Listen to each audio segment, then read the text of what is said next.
नूंह के डीसी धीरेन्द्र खड़गटा ने मेवात जिले के सरपंचों पर अलग अलग शिकायतों के जरिए कार्रवाई करते हुए 6 सरपंचों पर कार्रवाई की, जिनमें से एक सरपंच को निलंबित भी कर दिया गया है।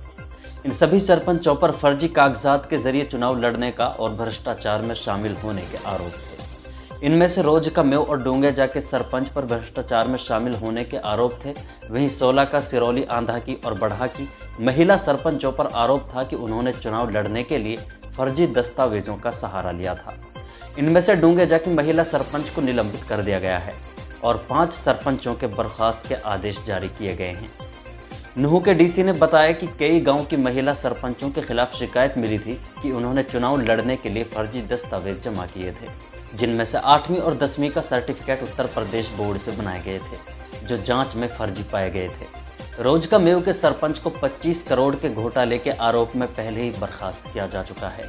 वहीं हाल ही में डूंगेजा की महिला सरपंच पर आरोप था कि उसने पंचों के फर्जी हस्ताक्षर यानी सिग्नेचर्स के जरिए PRI खाते से लाखों रुपए निकाल लिए थे, जिसकी शिकायत प्रशासन को दी गई थी और शिकायत के बाद कार्रवाई की गई, जिसमें डूंगेजा की सरपंच पर आरोप सच साबित हुए और इसी आरोप के चलते उसे सरपंच पद से निलंबित कर दिया गया है। नूंह के नगीना थाने के गांव दानीबास से शिकायत मिली कि दानीबास के ही रहने वाले एक युवक के साथ पुरानी रंजिश के चलते गांव के ही कुछ लोगों ने मारपीट की और उसकी वरना गाड़ी को बुरी तरह तोड़ दिया है। मारपीट के दौरान नौजवान युवक गंभीर रूप से घायल हो गया, जिसे नूंह के नल्लड़ हॉस्पिटल से PGI रोहतक के लिए रेफर कर दिया गया है। जाकिर हुसैन ने पुलिस को शिकायत दी कि उसके बेटे आदिल हुसैन पर पुरानी रंजिश के चलते गांव के ही कुछ लोगों ने हमला कर दिया। आदिल अपनी वरना कार से अपने घर लौट रहा था। ये लोग रास्ते में घात लगाए हुए बैठे थे। आदिल को रास्ते में रुकवाकर उस पर 5-6 लोगों ने हमला कर दिया। इस मामले में पुलिस ने 9 लोगों के खिलाफ मामला दर्ज कर लिया है। आदिल पर आरोपियों ने लाठी और डंडों से हमला किया था, जिसे नल्लड़ हॉस्पिटल ले जाया गया, लेकिन वहां से उसे PGI रोहतक के लिए रेफर कर दिया गया है।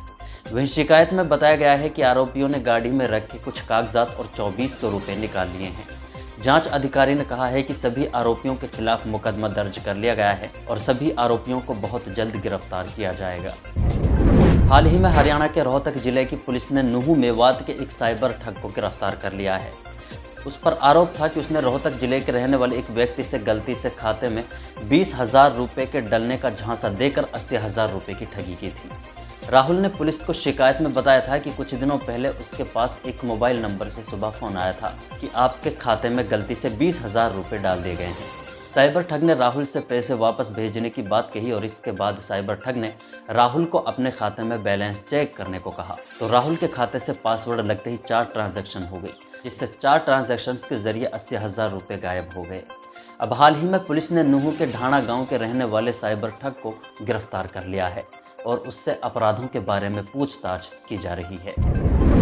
अलवर जिले के गोविंदगढ़ के रहने वाले एक सुनार के खाते से साइबर ठग ने उसके और उसकी बीवी के खाते से 5 लाख रुपए निकाल लिए हैं।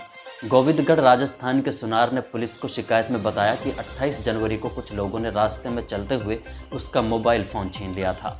इसके बाद उसने शिकायत दर्ज करा दी और सिम बंद करा दिया था और नई सिम खरीद ली थी। लेकिन शुक्रवार के दिन सुनार के पास दुकान पर एक ग्राहक आया। ग्राहक को जब सुनार ट्रांजैक्शंस कर रहा था तो ट्रांजैक्शन फेल हो गया, लेकिन जब ATM के जरिए उसने अपना बैलेंस चेक किया तो उसके खाते से 5 लाख रुपए गायब थे। गोविंदगढ़ के पीड़ित सुनार की शिकायत पर मामला दर्ज कर लिया गया है। CCTV कैमरों के जरिए आरोपियों को तलाश किया जा रहा है। पुलिस ने दावा किया है कि बहुत जल्द मुजरिमों तक पहुंचकर उन पर सख्त कार्रवाई की जाएगी। सरिस्का के जंगलों से लंबे वक्त से एक टाइगर हरियाणा और राजस्थान की सीमाओं पर दौड़ता हुआ देखा जा रहा है। काफ़ी समय से उस टाइगर को वन विभाग की टीम सरिस्का जंगल में पहुंचाने की कोशिश कर रही है, लेकिन अभी तक कामयाबी नहीं मिली है। लेकिन अब सामने आया है कि टाइगर लंबे वक्त से भूखा था। इसके बाद उसे एक नीली गाय का शिकार मिला और टाइगर ने नीली गाय को एक बार में ही लगभग साफ कर दिया है। नीली गाय में मुंह, पैर और पसलियों के अलावा कुछ भी नजर नहीं आ रहा है। आज के वीडियो में सिर्फ इतना ही। इस रिपोर्ट के बारे में आप अपनी राय कमेंट बॉक्स में ज़रूर रखें। वीडियो को लाइक कर दें, शेयर कर दें। अगर चैनल को सब्सक्राइब नहीं किया है तो चैनल को सब्सक्राइब ज़रूर करें।